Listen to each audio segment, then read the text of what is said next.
একদা এক সুন্দর সবুজ গ্রামে বয়ে চলত এক লম্বা ঝকঝকে নদী। নদীটিকে সবাই বলতো জাদুকরী নদী, কারণ সেখানে কখনো কখনো জলের ভেতর থেকে রঙিন আলো ঝলমল করে উঠত।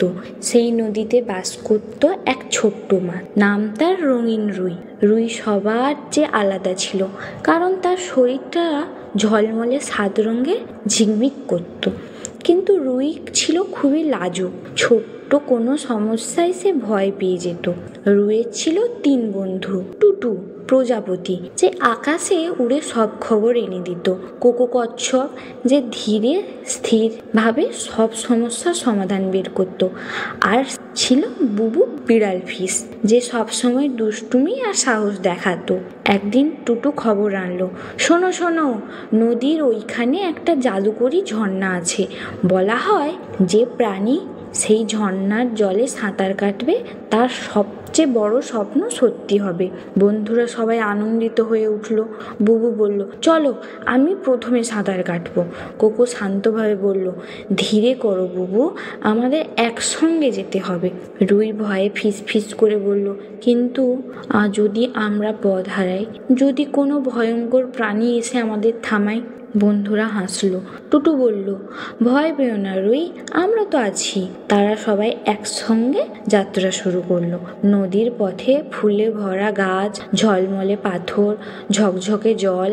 সাঁতার কাটতে কাটতে তারা খুবই খুশিতে যাচ্ছিল। কিন্তু হঠাৎ এক ভয়ঙ্কর দৃশ্য, এক বিশাল কুমির এসে পথ আটকালো। তার চোখ লালচে, দাঁতগুলো ধারালো।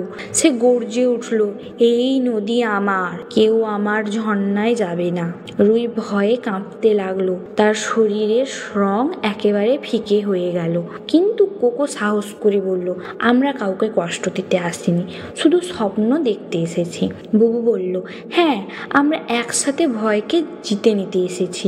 টুটু কুমির চারপাশে উড়ে গান গাইতে গাইতে লাগলো। ধীরে ধীরে কুমিরের রাগ গলে গেল। সে দীর্ঘশ্বাস ফেলে বলল, আসলে আমি সবসময় একা থাকি, তাই ভেবেছিলাম কেউ আমার সাথে বন্ধুত্ব করতে চায় না। রুই ভয়ে ভয়ে এগিয়ে গিয়ে বলল, তুমি চাইলে আমাদের বন্ধু হতে পারো। কুমিরের চোখ ভিজে গেল।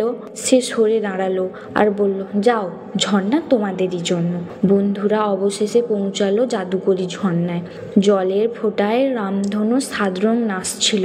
রুই প্রথমে দ্বিধায় ছিল, কিন্তু এবার তার হৃদয় সাহসে ভরে উঠল। সে জলে ঝাঁপ দিল।